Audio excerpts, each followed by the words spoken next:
Hey everyone, Mr. Happy here, and welcome back to Final Fantasy XIV Versus. This series compares all of the jobs within a specific role in the game, discussing their strengths and weaknesses. In this video, we'll compare the now 5 different melee jobs we have in Endwalker. Now, while the series is called Versus, and I'm going to declare a winner, the winners aren't the must-play option. If you enjoy any job in this video, enjoy it, improve on it, and you'll have no issue bringing it into any content in the game. Also bear in mind that I won't talk much about role actions unless one job can utilize them in a unique way. With that, use the timestamps to skip around the video, and let's get started. Let's start off with one of the game's 2 OG melee DPS, Dragoon. Having been in the game since its inception, the job has had plenty of time to grow into its place in Final Fantasy XIV. While Dragoon doesn't boast a quick GCD like most of the other melee, it is ripe with skills to keep it busy, 5-part combos, buffs, and of course, the job's signature jumps. While the job has on and off struggled with a number of gameplay and balance related issues over the years, it usually lands in a great spot sooner or later every expansion. Right now, it's a really solid pick, though it is going to be reworked in 7.0, so fingers crossed there. Dragoon's base gameplay loop is very simple. They have 2 combo chains, their Chaotic Spring combo, which applies a dot and a personal damage buff, and their Heaven's Thrust combo, which is meant to deal more direct damage. These combos then extend into a 4th and 5th skill, Wheeling Thrust and Fang and Claw. The order of these 2 skills is reversed depending on which combo chain you finish first, but you'll always alternate between these 2 actions when you're maintaining your attacks on a single target. For AoE, you just have a single 3-part combo chain. This will maintain your damage buff as well and can't get much simpler to follow. Your first skill in either the single target or AoE combo chain is also enhanced when the combo loops back around, and this plays an important role in their damage at the higher levels. We'll touch on that briefly later.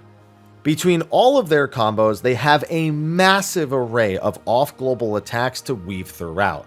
Most essential is their high jump skill, which sets off Dragoon's primary job mechanic.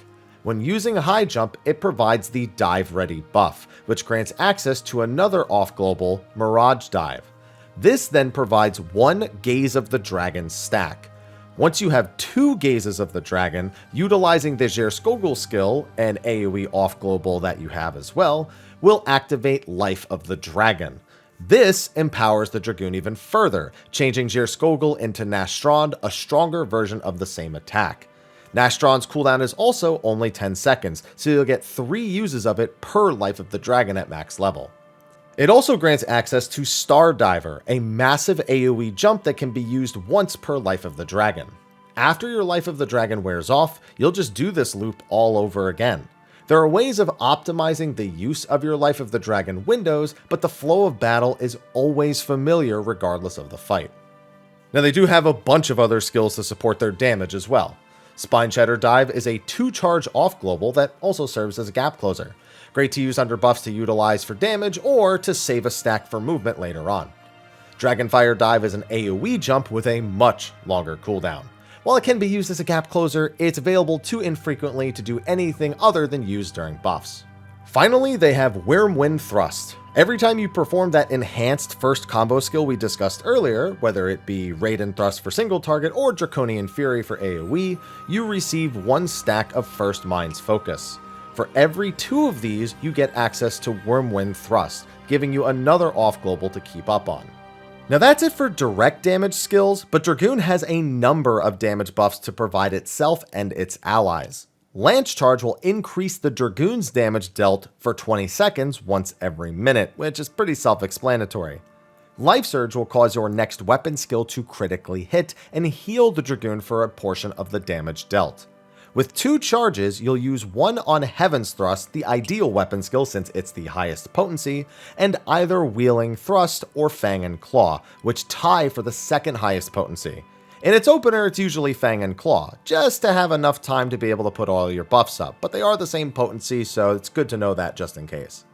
For party buffs, Battle Litany increases the critical hit rate of yourself and nearby allies, while Dragon's Sight grants a damage buff to the Dragoon themselves and a single ally of their choice. Proper use of these buffs weigh heavily on your damage output, especially when combined with their personal buffs, so learn to use them effectively. The only remaining skill of note is Elusive Jump, a backflip used strictly for getting around.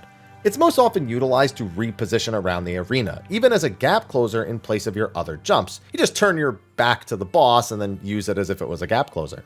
Since it sends you backwards, you'll need to be very careful about the direction your character is facing, and since it's a fixed distance, ensure you know just how far it will take you. Expect some trial and error. You do have a ranged attack as well, but please don't have to use Piercing Talon. If you need to, use it, but hopefully you don't have to. So for pros, Dragoon is one of the more straightforward melee DPS. Its simple alternating combos make for a cozy base while you learn how to utilize the job's off-global skills. It's incredibly mobile when it needs to be, has strong party buffs, and overall strong damage, though honestly, that's not much of a standout. All of the melee have really good damage, so I don't even know why I'm going to bring it up in this video. If you play any of them, you're probably doing good damage if you're playing well, and Dragoon is no exception. The cons are largely long-time design issues with the job, things they've tried to address but still kind of irk some of us. It has a lot of animations that are slightly longer and lock the Dragoon in their movement, leading to difficulties double weaving and sometimes with positioning depending on mechanics. This extends to the busyness of their burst windows and can even lead to deadly situations where they are animation locked into attacks. They have worked on improving this over the years, but even the slightest positional change from your jumps can cause issues depending on the fight. Speaking of positionals, it's also the only melee with 3 of them: Chaotic Spring, Wheeling Thrust, and Fang and Claw. I guess not really a con, but for some people it is, so I'm throwing it here. It's also the least defensively capable of the melee, relying on roll actions and Life Surge as their only means of self-preservation. Use of Dragon Sight is also clunky, as you must either drop the enemy target to target an ally, or utilize a macro, which often takes a bit of practice to get working correctly. All of that said, the job always lands on its feet and is a reliable choice, even if it sometimes takes a patch or two to get it to that spot. We'll see how it is in 7.0 with the rework. Our second job is our second OG in that of Monk. This fast-paced brawler has seen its fair share of ups and downs as well, but more often than not has been a powerhouse within the role. It not only provides the fastest average global cooldown in the game, it also packs a serious, well, punch, or kick. You get it, you get it. It has taken quite a few iterations to get where we are now, but the reworked Monk and Endwalker is proving to be one of the strongest versions of the job. Monk's combos function differently to all other jobs in the game. Instead of just chaining skills together, 1, 2, 3, instead, Monk has 3 different stances: Oppo Oppo, Raptor, and Coerl. Each of these stances provides a bonus to certain weapon skills, both single target and AoE. While most of these skills require these stances to be functional, they can be utilized in any form of combo chain. This allows you to freely flow between your different combos to utilize the skills that are best in any given circumstance. The single target skills kind of work in pairs. Dragon Kick and Boot Shine are your Oppo Oppo skills and your opening skills in the situation where you are stanceless. Dragon Kick provides Leaden Boot, which will buff the potency of your next Boot Shine. Boot Shine will automatically crit under Oppo Oppo stance, so you'll want to alternate between Dragon Kick to get Leaden Boot and Boot Shine to utilize that buff on top of the crit whenever you loop the combo back around. For Raptor stance, you have Twin Snakes and True Strike. The latter is just damage, while the former provides a damage buff for 15 seconds. You'll ideally alternate between these as well, using Twin Snakes every other time you access Raptor stance. Finally, Coerl is your sort of finisher stance. Snap Punch is simply damage, while Demolish applies a powerful dot. This dot lasts 18 seconds, so you'll usually do 2 Snap Punches to every 1 Demolish. The Coerl skills are also your 2 positional skills, with Snap Punch being flank and Demolish being rear. Understanding how you flow between these skills is essential, especially when you get into their primary job mechanic, Perfect Balance. This 2-charge skill allows the Monk to freely flow between all of their stance skills while still reaping all of their benefits for the next 3 weapon skills. These weapon skills also grant their own beast chakras to your job gauge during each use of Perfect Balance, sharing the namesake of the stance with which these skills use, so Oppo Oppo, Beast Chakra, etc, etc. Depending on the chakras stacked up, a finisher is unlocked after perfect balance called a Masterful Blitz. For 3 of the same chakra, you can perform Elixir Field. For 3 different chakras, you can perform Rising Phoenix. Any other combination performs Celestial Revolution, which is considered a failed blitz. Always aim for either Elixir Field or Rising Phoenix at max level. These 2 skills also provide their own gauges called Nadis. Lunar Nadi for Elixir Field, and Solar Nadi for Rising Phoenix. When you have one of each Nadi active, your next Masterful Blitz will become Phantom Rush, regardless of which 3 chakras you accrue during perfect balance. This is your most powerful skill and your end goal with your job gauge. After using it, you'll work on regaining your Nadis to perform it, rinse, and repeat. There are lots of optimal ways to reach Phantom Rush, and even move it around to benefit from buffs in different ways. That being said, part of the job's strength is adapting to every fight's individual needs, so understanding the job lets you play it in such a way that makes it incredibly flexible and powerful. That isn't even their only job gauge. Meditation grants access to the job's regular chakra gauge, which at 5 stacks provides access to one of 2 off-global attacks, either the single target Forbidden Chakra or the AoE Enlightenment. While you can use the meditation skill to instantly gain 5 chakras out of combat, or even 1 when you're in combat, you also earn chakras upon landing critical hits. You'll simply want to keep an eye on your regular chakras and use them whenever the gauge fills, lest you lose stacks from not utilizing them. The rest of Monk's skills are all utility. One utility is another global cooldown attack, Six-Sided Star. This skill has a massive potency and provides a short movement speed increase, but the global cooldown it triggers is double the length of all your other ones. This skill is used only in specific circumstances, as it otherwise completely disrupts the flow of the job. Use it when you'll be disconnected from a boss for an elongated period of time, whether that be them jumping away or attacks preventing you from being in melee range. You can also use it as the final hit before an enemy or boss dies, so long as it won't stop you from attacking your next target immediately, or you don't mistime it and then you just end up kind of wasting a weapon skill. Then they have Riddle of Fire, a personal damage buff once a minute, and Brotherhood, a party damage buff once every 2 minutes. Brotherhood also causes affected allies to occasionally grant the monk bonus chakras, greatly hastening the rate at which they gain access to those extra off-globals.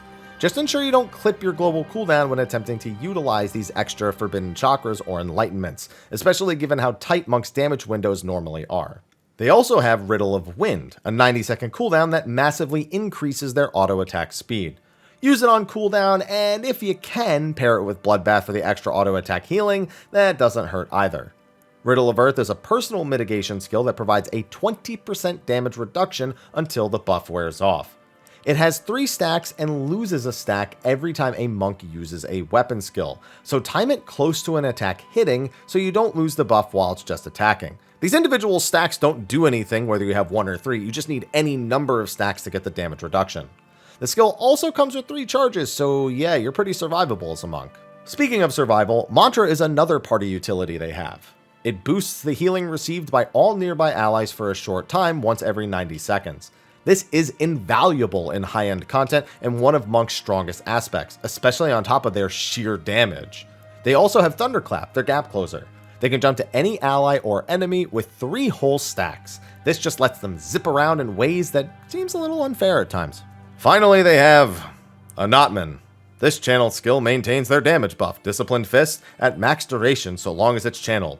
This skill is almost completely useless outside of very fringe cases, so don't feel bad if you're not using it too often. For pros, Monk has them in spades. It's super fast, super mobile, and often has among the highest DPS in the game.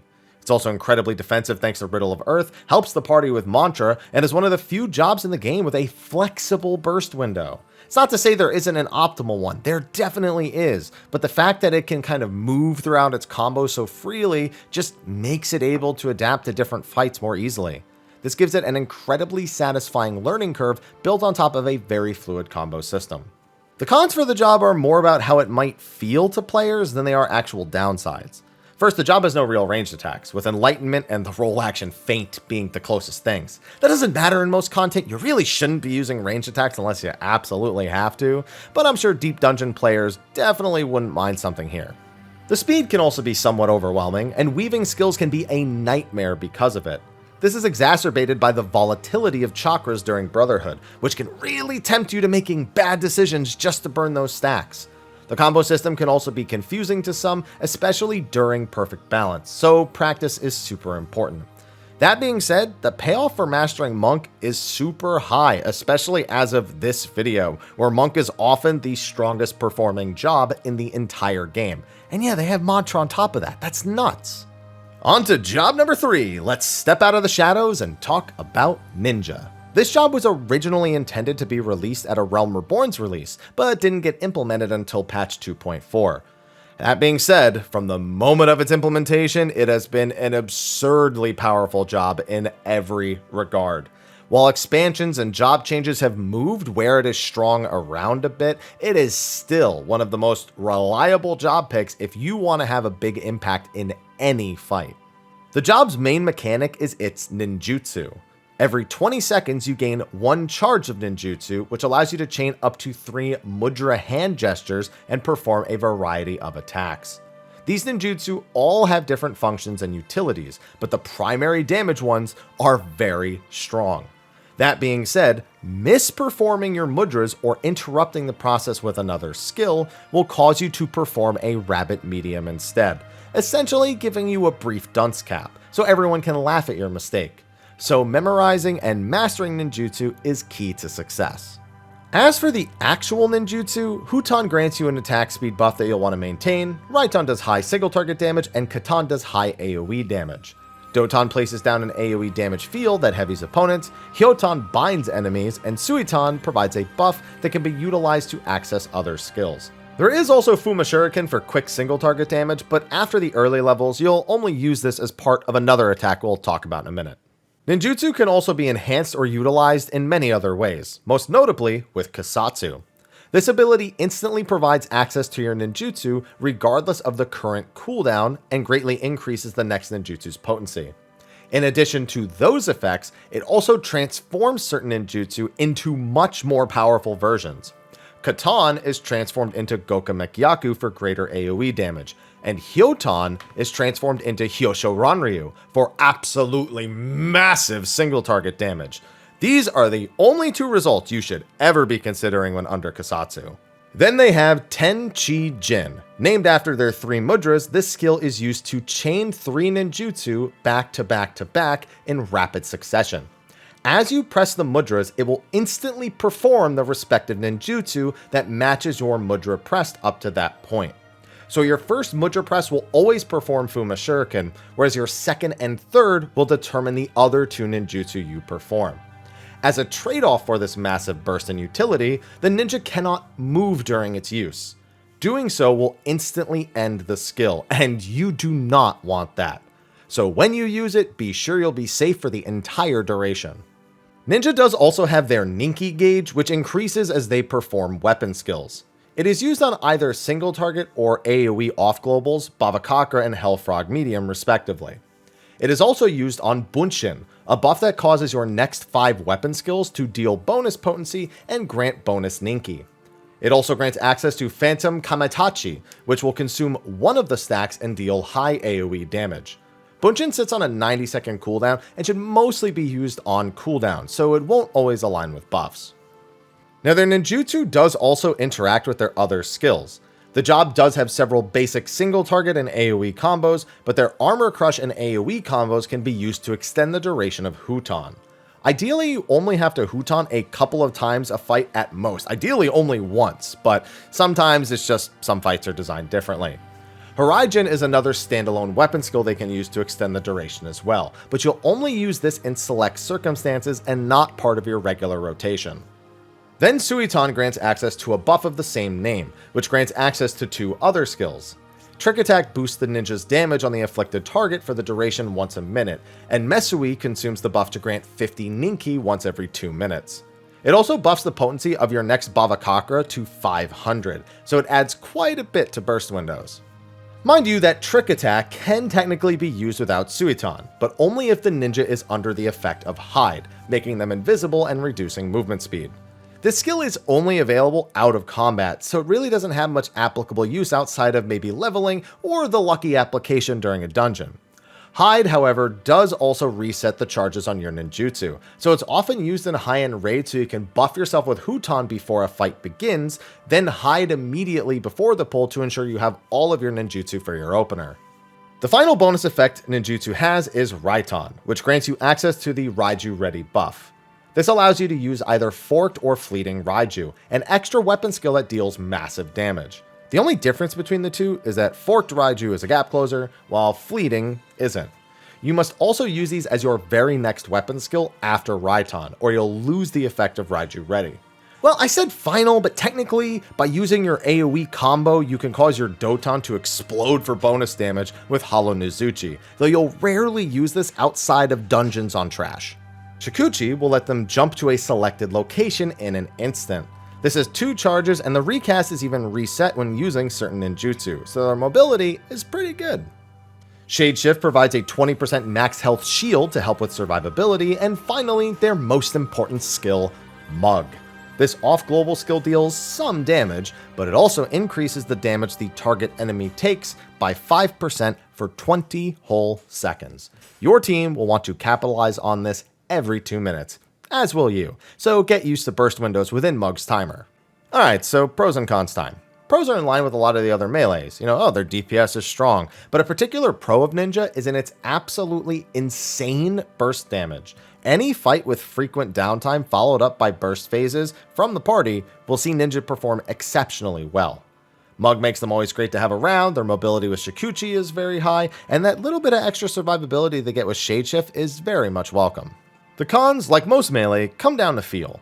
Ninjutsu as a system requires a lot of rapid button presses and memorizing combinations. I promise it's not nearly as bad as it may seem, but new players, may be intimidated by the sheer volume of buttons, their combinations, and the risk of failure.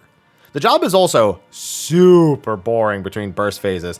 Listen, hardly a unique con, a lot of jobs have this problem in Endwalker, but Ninja feels that way even more so than most of the other melee, in fact, most of the other jobs. Honestly, those are the only real cons though, so if you like how the job feels to play, you are walking into an easy choice to bring to raid. Melee number 4 has us dashing ahead to Stormblood for Samurai. The job has had its ups and downs since joining the melee roster, whether that be because of the job's performance or because of its feel. However, it's rarely been outright bad, providing a variety of potential playstyles, hard-hitting attacks, and great reliability in most fights. That's going to depend on the skill of the player in question, a little more than other jobs, but a good samurai is always good to have around. Now, samurai as a job is heavily focused on its weapon skills. It has 3 primary single-target combos and a couple of AoE combos. While you'll be managing your personal buffs for more damage and attack speed using these combos, the end result of each of them grants the samurai a different sen for their job gauge. The number of sens you have at any time alters your Iaijutsu skill, allowing you to perform different finishers for different scenarios. 1 sen changes Iaijutsu to Higanbana, a 60-second dot. You'll want to keep this up on bosses as often as possible. 2 sens makes Tenkagoken, which is a more powerful AoE weapon skill. And 3 sens gives you Midare Setsugeka. This is a massive potency attack that automatically crits, providing the job with reliable bursts of damage. These are all essential to your job's performance, so ensure to manage them carefully. The big thing with Iaijutsu is that it actually has a short cast time on it as well, so you'll need to commit for just over a second anytime you want to use it. Don't bait yourself into making a positional miscalculation when using this. Always position in such a way that you are safe and you can finish the frequent Iaijutsu casts. Now to quickly generate sen, Samurai has Mekkyo Shisui. This allows them to use any weapon skill without meeting combo requirements, and even grants them their personal damage buff when performing the final action in their respective combos. You get 2 charges of this as well, so you get tons of sens for your Iaijutsu and lots of burst damage. These Iaijutsu also interact with a couple of other skills. Tsubamageshi is a once-a-minute skill that copies your most recently used Iaijutsu. While you must use this skill immediately after an Iaijutsu for it to take place, it basically lets you double up and dish out serious damage. Most often this will be used right after Midare, doubling down on its huge output.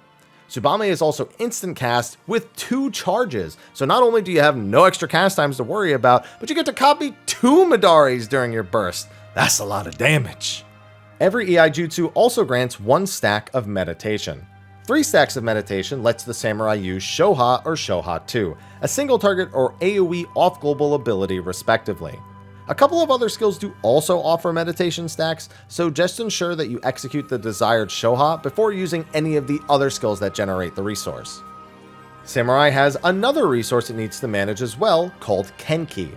This resource is mostly generated from your weapon skills, more so when performing some of them from certain positions. Generating Kenki is essential for consistent damage output, and its uses range from filler off-global skills to some of your hardest hitting attacks. Shinten is a single target off-global that costs 25 Kenki. This is your bread and butter off-global for any single target fight, and you'll be using it to spend excess Kenki a lot, so get used to pressing it. Kyoten is the AoE equivalent, so dungeons you'll see a lot of spinning around. Then you have Guren and Sene. Guren is a massive line AoE damage off-global, and Sene is a massive single target damage off-global. These 2 abilities share a cooldown, so you use one or the other every 2 minutes depending on the situation. Kenki does have a few other uses and skills involved with it as well. Yaten is a small backstep that costs 10 Kenki, and Gyoten is a gap closer that costs 10 Kenki. After using Yaten, Samurai's ranged attack NP is slightly buffed up and grants 10 Kenki to help refund the cost, but you'll only use NP in very select circumstances. You don't want to do it every time you use Yaten or it's gonna cause problems. To help generate more Kenki, they have a couple of other skills. Meditate is a downtime tool, a channeled ability that generates Kenki every few seconds, so long as you don't interrupt the channel. It also grants stacks of meditation for Shoha, so it's really powerful in extended boss downtime situations.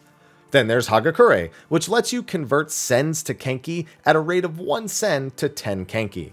You'll use this when you have 2 or 3 GCDs to spare due to fight mechanics mostly, but you'll need to get very familiar with when it's optimal to use. Don't just press it all the time, don't do that. Then there's Ikishoten, which grants 50 Kenki instantly. On top of the resource dump to spend during burst windows, it also grants you access to Ogi Namikiri. This skill is a conal AoE that deals massive critical damage. With how powerful it is, you must use this during 2-minute buffs. It does have a cast time like EA Jutsu though, so be careful. However, it has a built-in Tsubamegeshi style mechanic. It has a follow-up attack called Keishi Namikiri, which you'll always activate right after Ogi Namikiri. This second attack is just as strong, critically hits, and even has no cast time. Back-to-back, auto-crit, 800 potency AoEs every 2 minutes. Yeah, that's a lot of damage. Oh, and Ogi Namikiri does also grant 1 stack of meditation. Keishi doesn't, but bear that in mind when managing your Shohas. Oh, and before we get to pros and cons, I almost forgot, Third Eye. It only lasts 4 seconds, but it's a personal buff that reduces damage by 10% and increases your Kenki by 10 if you get hit with it when you have it up. So timing this with incoming damage is something you should really strive to do. Alright, now we're on to pros and cons. Samurai's pros are definitely down to the job's reliability. Given that so much of its burst has 100% crit chance with such high potencies, it has a much lower damage variance than a lot of other jobs. Direct hit still plays a role in the variance, but still. The job is also a decent bit more flexible in its rotation between burst phases and can switch things up for each fight's needs more easily than a lot of other jobs. Not to mention Third Eye's short 15-second cooldown gives them a good amount of innate tankiness. The cons, on the other hand, almost kind of play off of the job's strengths. Since it has no raid buffs of any kind, performance on the job is key. It's not like the job is super hard to play, but the player's individual performance is much more important here. This does in turn mean that you can really dictate your own performance in the case that you have allies that may not be as skilled or maybe just aren't playing as well, letting you stand out even more than usual. The job having cast times also means newer players are going to have some slight growing pains as they get used to it. Honestly though, if you can get the important bits down, Samurai is a solid, reliable melee, whether or not it's top DPS amongst the melee at any given patch. And on to our final melee job, Reaper. Just introduced in the Endwalker expansion, this job burst onto the scene with massive popularity. A mix of hard-hitting, slower skills and rapid-fire slashes made great impressions on the community. While its play eventually balanced out, it has still remained quite popular and prominent amongst endgame players, even during a time of weakness, a time that has since passed as of this video. Reaper operates on a very specific gameplay loop. The job's basic weapon skills grant Soul Gauge. This Soul Gauge is used on Bloodstalk or Grim Swathe for single target or AoE respectively. These skills do transform at later levels, but the idea is the same. These effects grant the Soul Reaver buff, which lets them use Gibbet, Gallows, or Guillotine for single target or AoE respectively. Using any of these skills grants 10 Shroud Gauge. With 50 Shroud Gauge, the Reaper can use Enshroud, changing all of their Soul Gauge and Soul Reaver attacks into faster versions. After 4 fast global cooldowns and 2 off globals, they finally finish with Communio, a super hard-hitting finisher for their Enshroud window. It has a short cast time, but boasts an absolutely massive potency. Once Enshroud is gone, the Reaper just does that all over again. Pretty much the entirety of the job's kit revolves around reaching and utilizing these Enshroud windows, and their other skills either empower themselves or help them reach it faster. Soul Slice and Soul Scythe are single target and AoE GCDs that instantly grant 50 Soul Gauge. They share a cooldown and share their charges, so they just serve the same purpose depending on the situation. Gluttony is a 1-minute cooldown skill that acts as an empowered replacement for Bloodstalk or Grim Swathe. It costs 50 Soul Gauge, deals higher damage, and grants 2 stacks of Soul Reaving, allowing you to do Gibbet and Gallows back to back, or do 2 back-to-back Guillotines. I should also make mention that Gibbet and Gallows are your 2 positional skills, so make sure you hit those for the extra potency. Then there is their Raid buff, which doubles as a super potent attack. When casting Arcane Circle, your party will be granted 3% bonus damage for 20 seconds. They will also all be granted the Circle of Sacrifice buff, while the Reaper obtains the Bloodsown Circle buff. Upon casting any spell or using any weapon skill, you and your allies will consume their buff and grant a stack of Immortal Sacrifice to the Reaper, up to a maximum of 8 stacks. The number of stacks obtained here determines the potency of your follow-up attack, Plentiful Harvest. This is a massive line AoE that instantly grants 50 Shroud Gauge. So your 2-minute windows with this and your other tools allow for a ton of gauge generation, plus a ton of big hits. Now they do have some other skills to support themselves as well. Shadow and Whirl of Death apply the Death's Design debuff, causing the Reaper themselves to do 10% more damage to any affected targets. The targets will grant 10 Soul Gauge if they die with this effect on them, but primarily you're using it to apply and maintain the debuff to deal more damage across a fight. Then they have Soul Sow. This channeled skill will grant them access to 1 use of Harvest Moon. Outside of combat it will be instant, but inside of combat it has a 5-second charge time. Harvest Moon is a ranged AoE weapon skill that otherwise doesn't really do anything special. However, because of the long charge time, you won't be using Harvest Moon often and you won't be charging Soul Sow very often, so it's best saved for parts of a fight with guaranteed downtime, as opposed to using it as part of your burst windows. You can charge it mid-fight if there is sufficient downtime, but ensure you don't catch yourself charging it while there is a target to hit. Then their final 2 skills are Utility. Arcane Crest is a short 10% HP shield for the Reaper. When it's popped, it grants a small regen on the party for 15 seconds. It's not game-changing, but hey, no one's going to complain about free healing. Finally, they have Hell's Ingress and Hell's Egress. These 2 skills work interchangeably as either a backstep or a gap closer. They send you a fixed distance in either direction while also opening up a portal from where you initiated the ability. By pressing the opposite skill in the next 10 seconds, you will be sent back to that portal location. This gives the Reaper solid mobility and positioning power in fights. These skills do also cause Reaper's ranged attack, Harp, to be instant cast, but you'll only use this in very select circumstances, so often you'll be resisting the urge to press it. We're here at the final set of pros and cons! For pros, the job's gameplay loop is incredibly straightforward and satisfying to pull off. Cool visuals, big numbers, and moments of super quick gameplay really give the job some flair. It's got a unique set of mobility, some good raid utility, and after its recent buffs, it's doing okay. Like I said at the beginning with Dragoon, all the melee are doing okay, but Reaper's recent buffs definitely helped it a little bit. For cons, the gameplay between burst windows is a bit shallow and slow. They don't really have any haste outside of Enshroud, and they don't have too many off-globals outside of their burst, so it does feel a lot like you're almost waiting for your rotation to start a lot of the time. Their burst window is also a bit awkward to get used to, albeit that can be said about any job in the game without enough practice. And I guess their range attack having a cast time outside of ingress and egress is a con, but that's hardly a factor. Now before patch 6.28 they were really struggling, but like I said earlier, they did get some buffs. That being said, the job still really struggles with encounters that have lots of downtime, and even in full uptime encounters isn't performing quite as well as some people would like.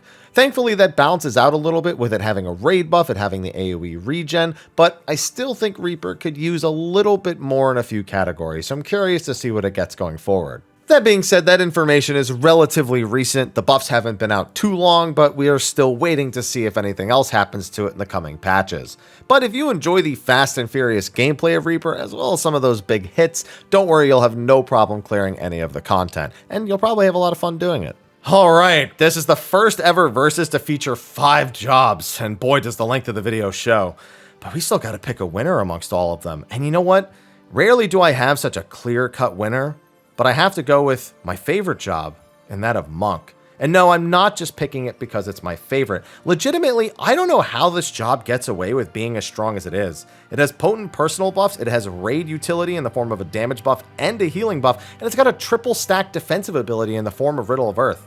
Yeah, it can be a little bit tough to pick up, but the fact that it's often one of the highest performing jobs and the highest utility melee is just insane. It's almost impossible to imagine this happening in any other role, although actually it has happened before. But either way, Monk is definitely the clear winner. As for 2nd through 5th, after the Reaper buffs, I don't know. They're all really close. The only reason Monk gets a clear victory is because of Mantra, Riddle of Earth, like all of that stuff stacked on top of each other. The rest of the jobs have like bits and pieces that make them each individually strong in different ways and individually weak in different ways. But they're all so close to each other performance-wise that it would be kind of ridiculous to mark them as 2nd through 5th. It would have to be solely based on which ones I like and don't like. And while I made mention of having Monk as a favorite, it's not the case with the other 4. So the other 4 just get a tie across the board. Sorry to anyone who is looking for a more proper ranking for those jobs, but hey, that means you have plenty of choices. Anyway, that is going to be a wrap for this episode of Versus. Sorry this one took a while. I was waiting for patch 6.28, and on top of that, it's a monster of a video. So thank you for watching. Be sure to like, favorite, subscribe, and share. And stay tuned for more videos on the channel. I'll see you all in the next one. And until then, take care.